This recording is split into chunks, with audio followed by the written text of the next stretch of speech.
Hi guys, Dr. Annemarie here. Hope everyone is practicing good posture, getting a little exercise, and drinking your water out there.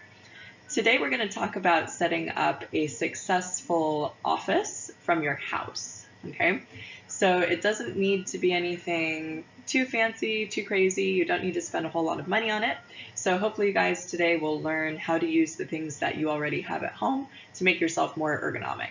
Okay, so I'm just going to talk a little bit about how we need to start our day now that we are working from home. You do want to keep to a schedule and wake up at your normal timing like you would if you were going to work at your office. This helps to kind of create that schedule that keeps you on track for the rest of the day. And if you look at research about how you should start your day in a situation like this, typically if you start it with a little bit of exercise, 20 minutes of walking or physical activity, it actually can kind of give you that clarity mentally to start your day successfully as well.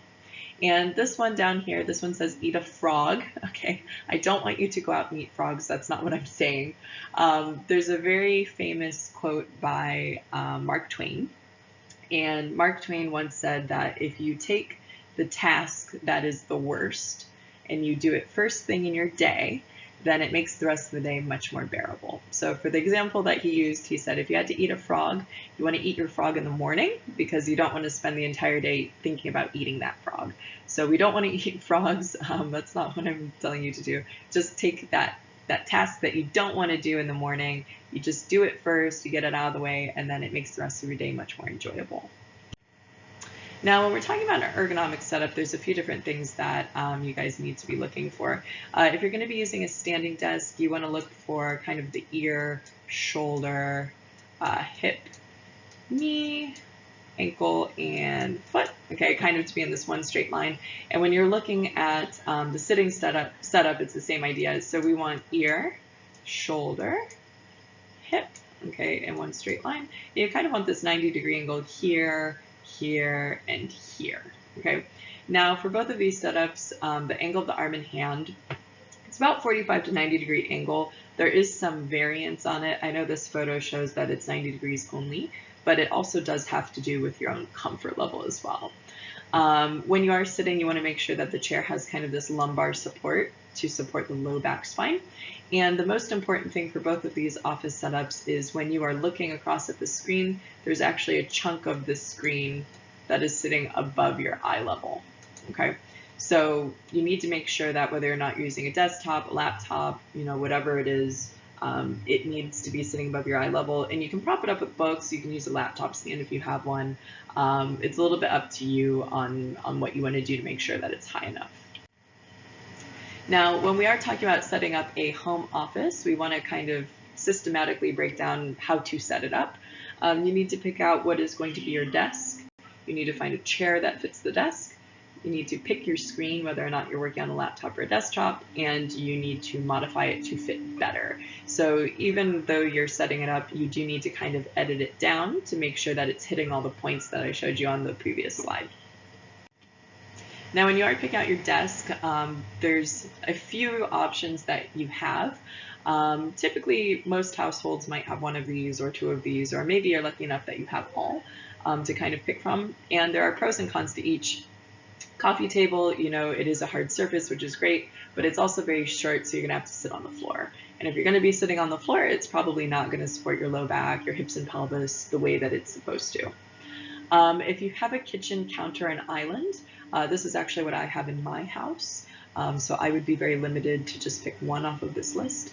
It's actually good for standing, and we'll talk about that a little bit later, or you're going to have to sit on a very high chair.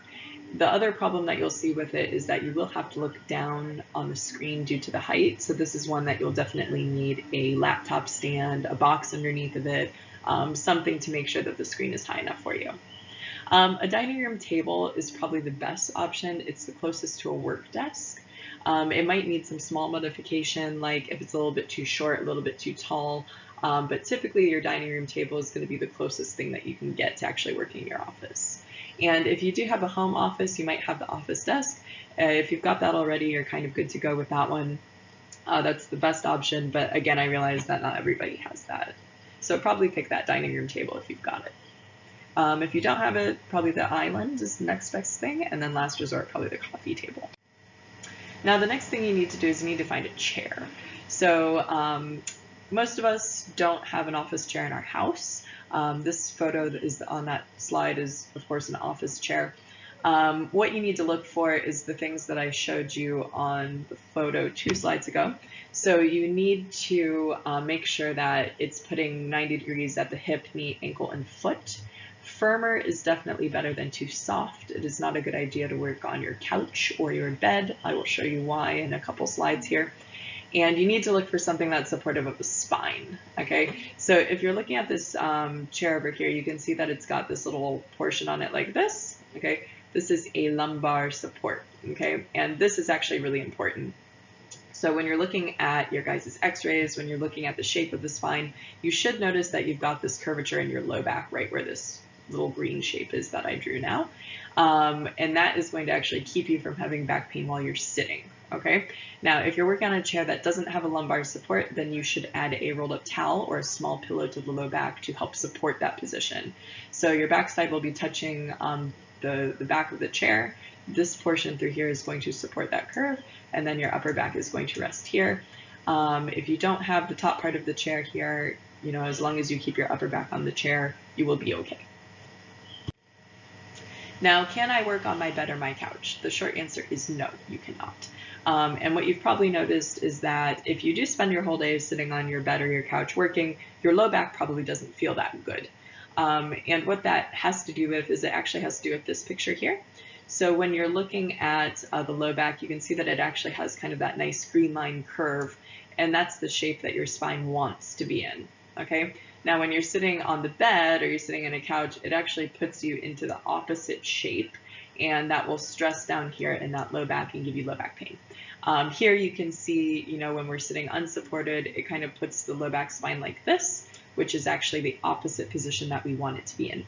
So if you want to work at your house without back pain, you need to sit on something firm. You need to sit on something that has a supportive lumbar support for that low back. Now, the other thing you want to remember is that we need to take breaks. So Harvard Medical School came out with a study last year, and what it showed is that we actually need to take a break about every 30 minutes.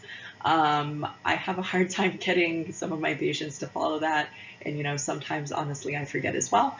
But what you want to do is at least set your phone timer to go off about once per hour minimum, and that will ensure that you're getting up, moving around, taking a break. You don't want to just kind of get in that zone and forget to move around, because people just aren't designed to sit as long as we sit. So you do need to set that timer and remember to get up. Now, the other thing that I've heard from quite a few patients is it's really hard to know when to stop working at the end of your day. And when you are working at home, it kind of blurs that line between work and personal life. And so when you are thinking of kind of your mental sanity here, you do want to commit to finishing your work day. So you want to keep to a schedule, like, you know, if you were at the office, you would go home and work would be over. So you want to set a schedule for yourself so that you know when to stop working in the evening, okay? You also don't want to answer emails after a certain time. You know, I understand if it's an emergency or, you know, something like that. Some of my patients had said, you know, now people are sending emails at all hours of the day and night because they know that everyone's at home. So you want to try and keep your work life a little bit separate from your personal life. So if it's possible, you know, just try and turn off at the end of the day, and you know, you leave it for the next day. And this one down here at the bottom, don't let work take over your home life. It's going to cause a lot of stress and anxiety if that happens. So you just want to try your best to make sure that it stays separate. I know that it's really, really difficult, but you will be much better off long term in terms of stress. So this is our last slide here. This is actually a little bit about self-care. Now, it's really easy to get caught up in a lot of the media. There's a lot going on during this time. So the most important thing is making sure that you are staying healthy and you're, you know, taking some time for your mental health as well. So if you're feeling burnt out, you should take a break. It's actually been shown through research that if you just try and, you know, work through that burned out feeling, you're actually not that productive anymore. So if you are feeling burnt out, you take a break and you do something for yourself. So this could be something like learning a new skill, listening to a TED Talk. It might be something that has to do with your work. Maybe it's something that you have an interest in and doesn't have anything to do with your work at all. There's a lot of really good TED Talks out there about different topics, and I actually enjoy some of the ones that don't have anything to do with what I do for work, because it just kind of allows me to get a different perspective on a lot of things. The other thing that you can do is have some water or tea. Water, everyone should be drinking about 1.5 to 2 liters per day. And I know that a lot of us are not drinking enough water, especially when you're sitting at home, not really, getting up and moving around. So it will also help you be hydrated, which will help you feel less stiff, less sore, less tense.